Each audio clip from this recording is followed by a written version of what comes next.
Good morning. Good morning, good morning, good morning. Good morning, good morning, good morning. Good morning, good morning, good morning. It's here. Boom, boom, boom, boom. Oh, boom, boom, boom, boom. Y'all remember, it's coming, it's coming, it's coming. Oh, rap song. Rapper's Delight, I think. I believe. Don't call me. 5 girls, clap your hands. Clap your hands. Something like that. No, no, no, no, no, no. In the place, somebody say, hey. Okay. So today, ladies and gentlemen, it's your girl Candy Kane with in the meantime, in between time, with another video. And so today I want to talk about the chosen ones. Now, I watch a lot of YouTube. I love YouTube. And I always see these videos talking about the chosen one. And for a minute, I thought, that's kind of cocky, thinking you the chosen one. But, when you start thinking about different people in the Bible that were chosen, you kind of, understand how people can pinpoint and then call certain people, which will know who they are, the chosen ones. And as I would listen to some of these videos and how they would describe certain people that are chosen, I felt like I fit in this category for real, for real, for real. Not just because things been happening to me my whole life that really can draw you out to be a chosen person, but I've always felt chosen, and I've always felt a special connection with God that put me on the path to know I'm different and that I've been special. Not because I'm better than anybody or nothing of that nature. When you're chosen, it's just something that you will know that you're chosen. And it's not just by the trials and tribulations that you go through. It's just a spiritual connection that will always connect you to God's mysteries, and He will direct you. Like, I can give so many examples. Hopefully, sometime in the moment when you talking or you trying to convey something, your examples go right out the window. But I'm sure I'll be able to obtain a few. I wanted to start this out by, when I hear a lot of people talking about chosen ones on the internet or on, video, it's always boosting chosen ones up to be so highly blessed, and, their haters is just so jealous, which I will attest that, when you are chosen, there is a flare of jealousy that always comes over people when you're around. It's something about being a chosen person that you have this automatic spotlight on you that you can't explain. I've always been the center of attention. I don't care if it's good or bad, where I go, what I do. I've always been the center of attention. I've always been talked about. Well, chosen people get attacked a lot. That's the number one thing that you have to know. But I get so many videos where it's misconstruing chosen people. It talks about chosen people going through, but it make it also seem like chosen people are always in this highly blessed position where everybody is envious of them. And I'm here to kind of tell you that that's not always true. You know what I'm saying? There are people that will hate you to the core. Now I know why God put in the Bible, hate no man without a cause, because I've experienced people hate me without a real reason. People making up rumors and going with lies, and you like, how do people come up with this stuff? Why do people say this kind of stuff? Why do people, down you and hate you so bad? They want to basically kill your life off, by, just making people hate you with them. Like the devil really do work in numbers, because the more people that get on this hate train of hating you, I had so many people hate me, it turned into like a sport. It seemed like it turned into a big game. But you know, when I was little and I didn't understand this, I had met this lady one time, and she was black like me, but she spoke Spanish. And I found that very intriguing, because she was black like I was. And I was like, what are you? And she said, I'm Puerto Rican. And I was like, I didn't know they had black Puerto Ricans. And she started laughing. She was like, yeah. She said, they got white ones too. I said, so are they prejudiced with y'all? Like, we get that, you know, how people are prejudiced with us here in America? She was like, yes, you know, white Puerto Ricans hate black Puerto Ricans. And it's the same. They call us, and she said the name in Spanish. And so one day I was doing something else after, you know, and God began to speak to me as a little girl. I won't say, I was about maybe 14, 15, something like that. And God was talking to me, and he was explaining, see, God will tell you stuff before you ever even read the Bible. That's how awesome God is. But he started showing me how the devil work in numbers. And if he can get everybody on his side, it's almost like, you know, how can you not believe it's true if all these people believe it? Thousands and thousands of people. And he showed me around the world how black people are hated, but he also showed me how black people were chosen.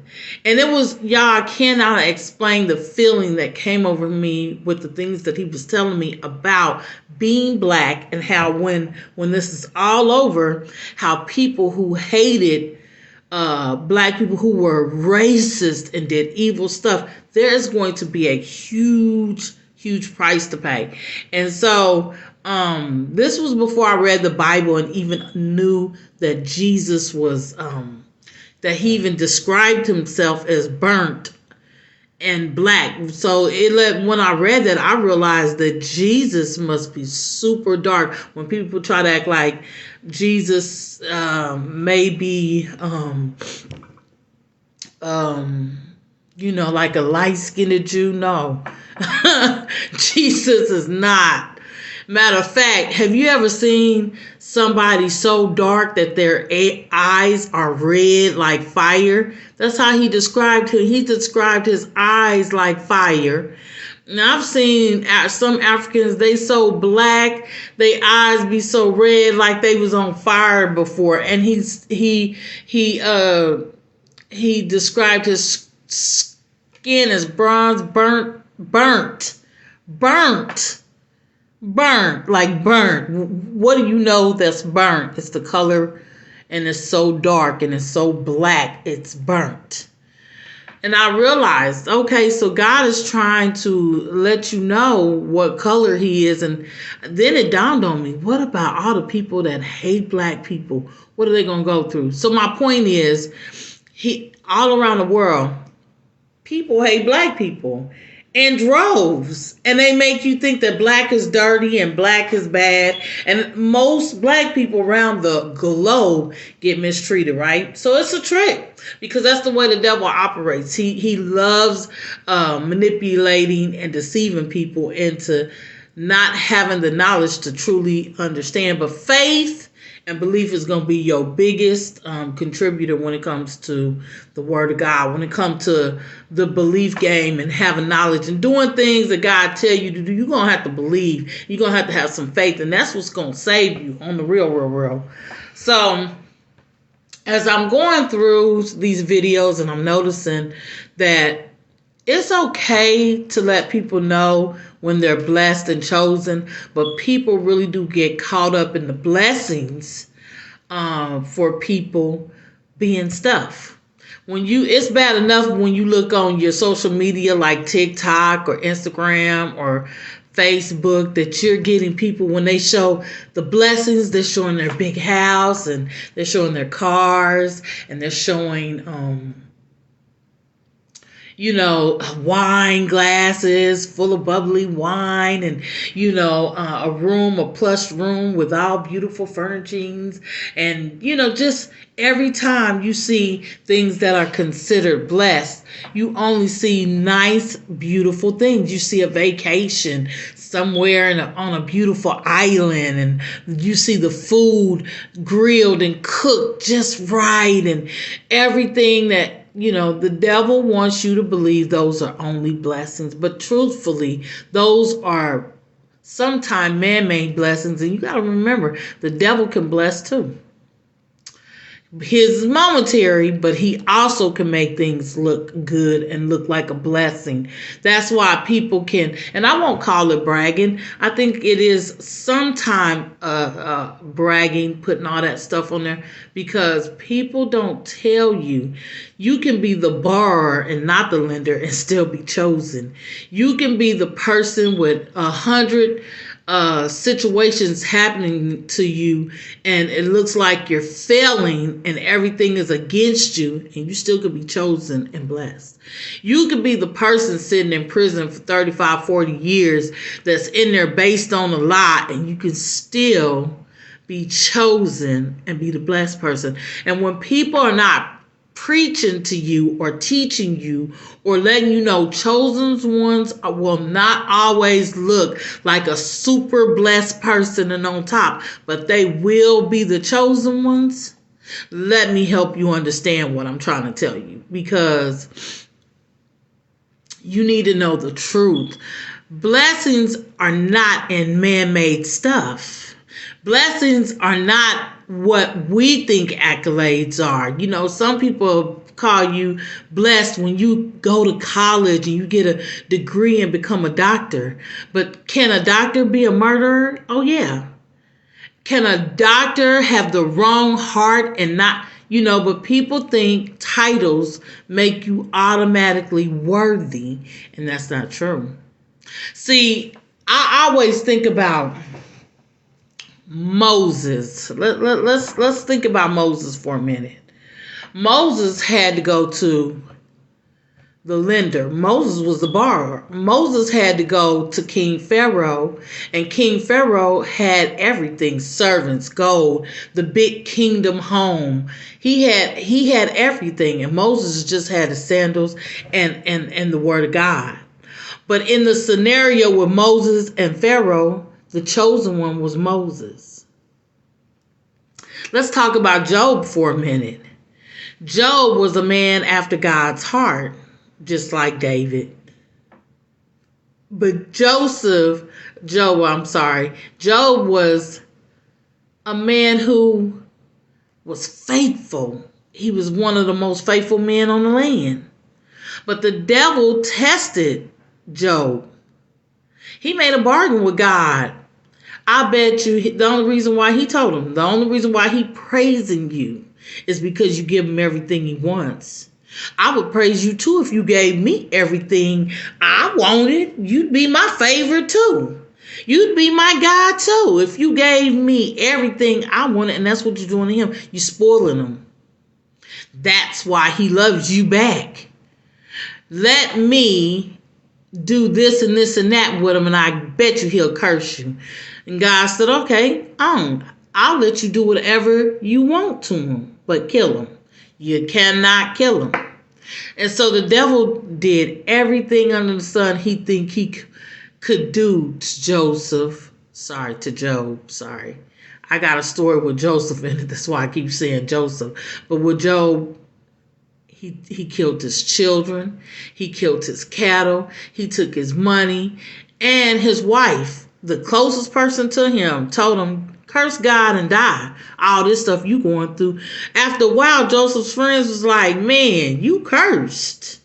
What you done did to God to make him so mad at you to turn on you like this? They stopped dealing with him. His friends start distancing themselves from him because, when you broke and ain't got nothing, you start asking. You need a favor. You need money. You need things to get you from A to B. And that's a turn off to people. People don't want to keep helping you. I was your friend long as you had some money in your pocket.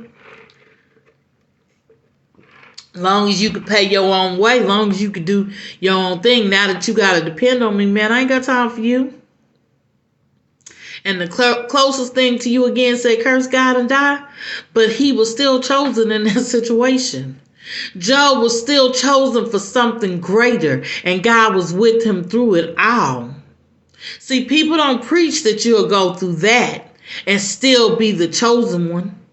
Now, a lot of people know chosen ones go through a lot of devastation. They are hated on for no reason. People do come around and begin to mistreat them and do the oddest things to a person that's chosen. Man, I got so many stories, I can't think of a whole bunch of them right now. So I'm going to keep on the journey that I'm on by pointing out, you might not have the best life, but it doesn't mean you ain't chosen.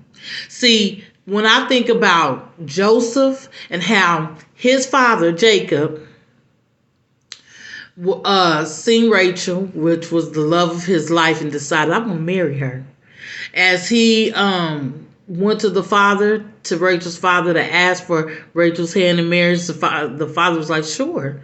And he tricked Jacob and made him marry Leah first.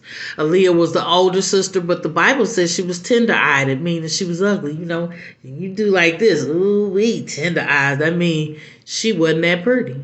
So he married her first, and once after a couple of days, he realized, hey, you Leah, you not Rachel. And she was like, yeah. He went to their father, and the father said, well, you didn't think I was going to let you marry Rachel without my older daughter being married first. He said, I tell you what, if you work for me another set, since you've been so prosperous these 7 years, we bargained for you to work for Rachel. If you work for me another 7 years and make me rich and keep me prosperous, I'll let you go ahead and marry my daughter. And he said, it's on. This man worked for 14 years for this woman. He gets married to her.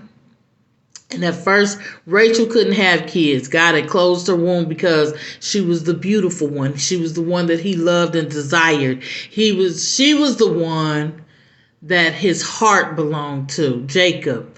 And Leah was tolerated. She wasn't loved. She was just tolerated and dealt with. And she had a jealousy for Rachel because she knew that Rachel was loved, and she had her husband's heart as well. And she had 14 sons. And so because Leah kept torturing Rachel with, you can't have kids. I got all his kids. You ain't even got one. God opened up her room and allowed her to have 2 children. In the midst of her having 2 children, she had the firstborn, which was Joseph. Joseph became, he was his father's favorite son. Out of all the other sons he had, that firstborn was his favorite son, and he loved him so dearly. And so as he got older, he had sent his older boys to go on an errand, but Joseph kept begging to go with them. Can I go with them? Can I go with them? And so Jacob said, you can. And he gave him his favorite coat as they went on to this journey. And this coat was beautiful. So when they got out into the wilderness a little bit and they're walking to carry out this mission, Joseph is just talking. He's talking. And because there's a wedge between the mothers, Leah has been jealous of Rachel. And so that jealousy stemmed through the children. They were brothers, half brothers, but divided at the same time. And they began to hear him, and he had a gift.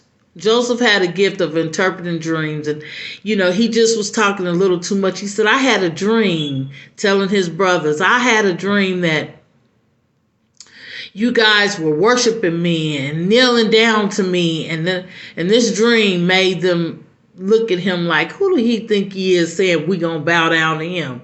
And it made them angry, and it made them upset with him. So what they did was they put him down in a ditch for a couple of days, and they killed the animal and put blood on the coat to take it back to their father to say he was dead. But they actually sold him off to some men that were walking to a different land. And as they took that coat back to the father, they deceived him and lied to him and manipulated him by telling him that Joseph was dead. And of course, Jacob's heart was broke because the son that he loved and longed for is no more. Okay, so now Joseph goes to this land where he works for this king, and everything Joseph touches prospers. He's thriving in this new land that he has ended up in. And he must have been a handsome young man, very, very handsome, but because the queen kept wanting to sleep with him. As the queen continued to want to sleep with him, she had got him cornered one day, and he had on this different kind of jacket, and he was so committed to the king that when she kept trying to kiss him and grab him in a certain position, he came out of his coat and he ran, right? So when he ran off, she had his coat, so she was like, you know what? He didn't dissed me, ghosted me like this. She took that coat and she lied and yelled rape, rape, rape.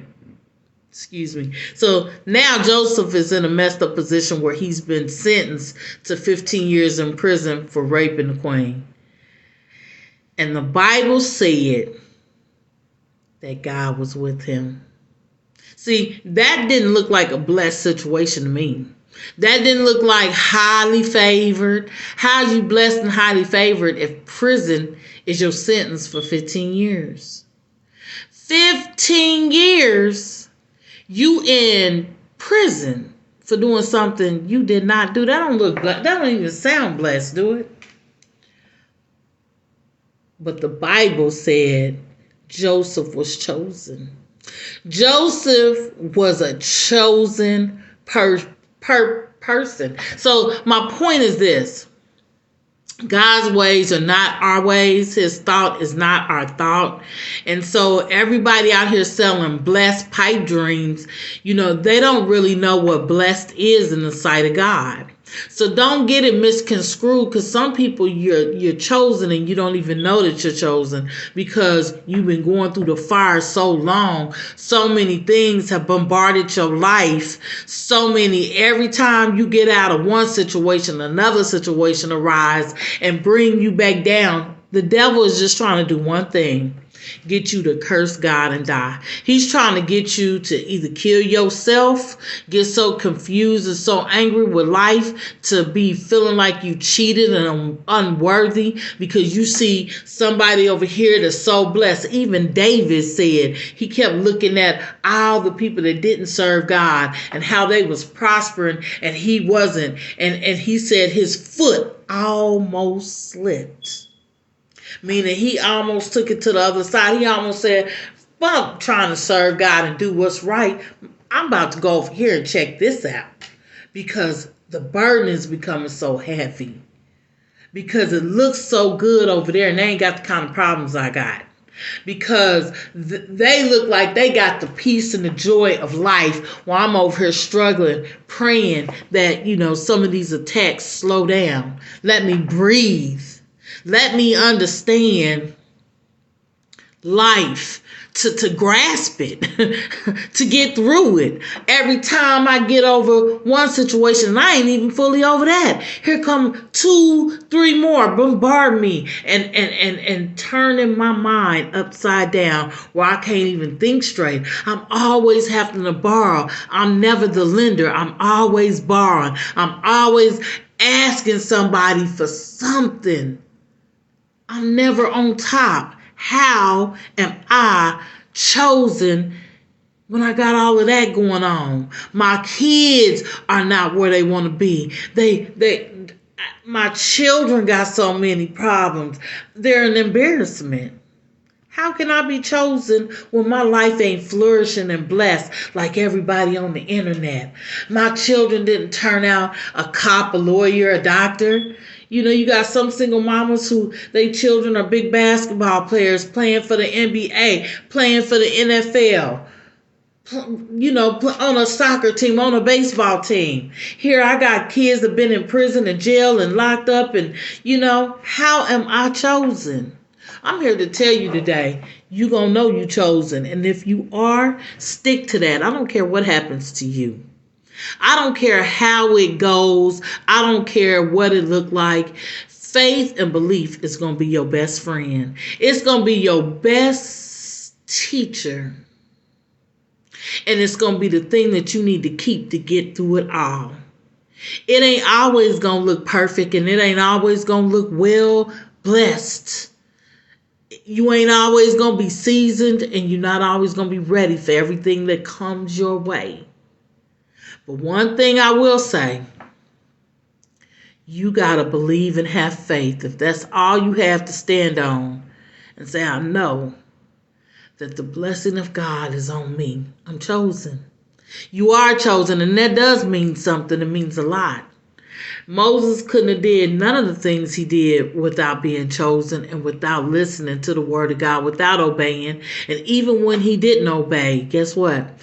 Check this out. Even when Moses didn't obey and he hit the rock and didn't speak to the rock, if you ever read that passage when he went and he was supposed to speak to the rock, but he was so mad at the people, he hit the rock.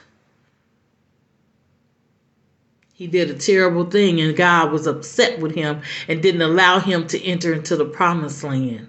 Y'all remember reading that?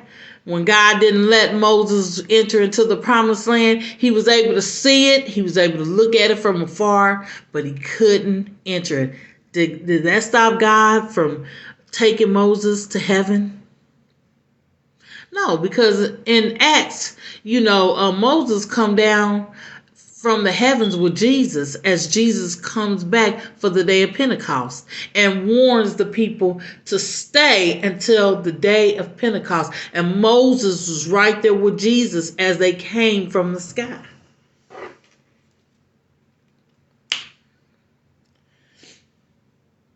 Let me tell you something. For some of y'all people who think people out there who have done certain things can never be chosen and can never be God's elect, God came for the unperfect man. He came for the person who believe, have faith, can listen, and chose to be under God's management. He came for your heart. He sacrifices blood for what you do, because let me tell y'all something. Sin is it has full permission to have havoc of us on this earth. It has full permission. It has full permission, and there's no way that we can't sin on a daily basis. There's no way. We're wrapped in the flesh. So that's why God had to die for what we do. He can get over what we do. But it's who you are. It's what your heart stands for is where the real judgment is going to begin. Because God knows some of us are the way we are for different circumstances. That's why he measures you from the beginning to the end. He knows what your child life was like. Some of us, our childhood is so bad, we didn't have a chance starting out. I love the DeBarges. But think about being in that family, the DeBarge family. I'm talking about the singers. I like the way you comb your hair. Your father raping and molesting you from a little small age until you're of age. You know what he's doing. You've taken several of his abuse. How do you have a fresh, good start to be anything? Most children and most people are attacked at a young age. And some things are unforgivable for the heart and mind to receive. And so you are raised broken, especially if you never got the help you needed. You're raised broken. And some things is hard for people to shake. I want chosen ones to understand Your blessing won't always be obvious for the eye to see. And some people will talk about you in ways they have no business. They will add lies onto your life, add more misery, add more affliction onto you, attack you because you are chosen. But you got to know that God is with you every step of the way, through it all. No matter what it looked like, your faith and your belief has to be strong and intact, because chosen ones, guess what? You gonna go through the fire. And sometimes I can't, look, people say it's to be made stronger. I'm going to say this. It is a test in this life that we have to go through. We have to go through our assignments in life, our tests in life, because on the other side is such a blessing, and that blessing always will have free will. The devil, God don't want no more devils, so your heart is going to mean everything. It's going to be like, I hate to say this, but a Will Smith and a Chris Rock moment. It's going to be, can you take the heat and maintain your character and stand strong like a Chris Rock? Or will you be the person fighting on stage, scrapping, getting into it, making the situation worse than a mess? Because even though Will Smith stood up for his wife, and some of us understand that stance, it only made it worse, because now you got more people talking about Jada in the worst way, making way more jokes than that one, taking it so far that now it's an embarrassment. You can lose. You still got a chance of going to jail, and you tarnished your legacy.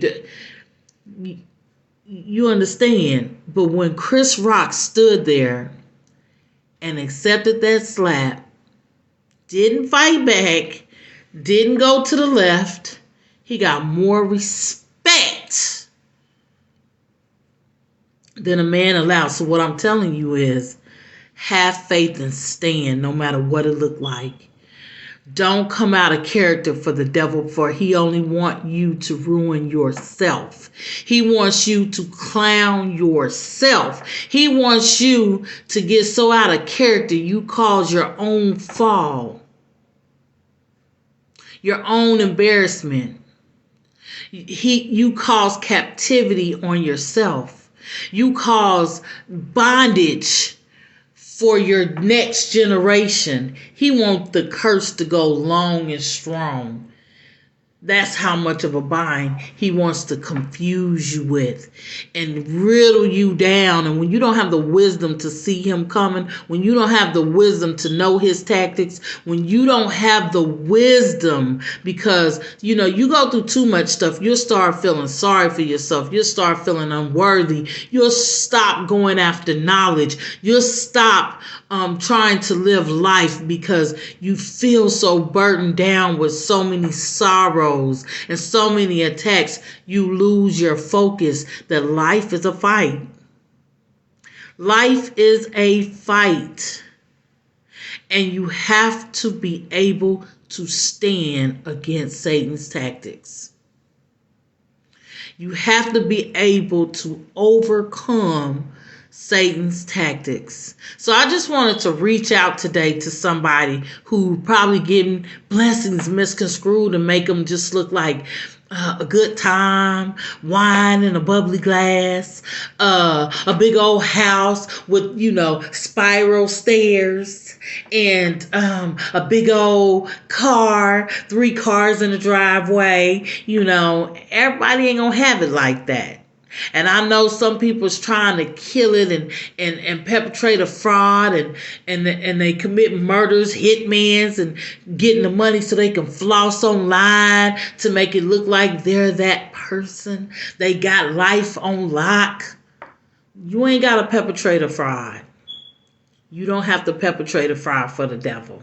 You don't have to perpetrate a fraud for people. You don't have, see, when you try to live up to the world's measures, you're going to get the world the way the world deal with people. Because the world will love you today and hate you in the next 10 more minutes. The world will love you right now and hate you tomorrow and cancel you out.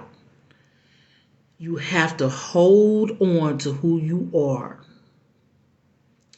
Chosen ones especially, because you get the most havoc, you get the most attacks, you're hated for no reason. Hate no man without a cause. When I really understood what that meant, boy, I can put that in place for you.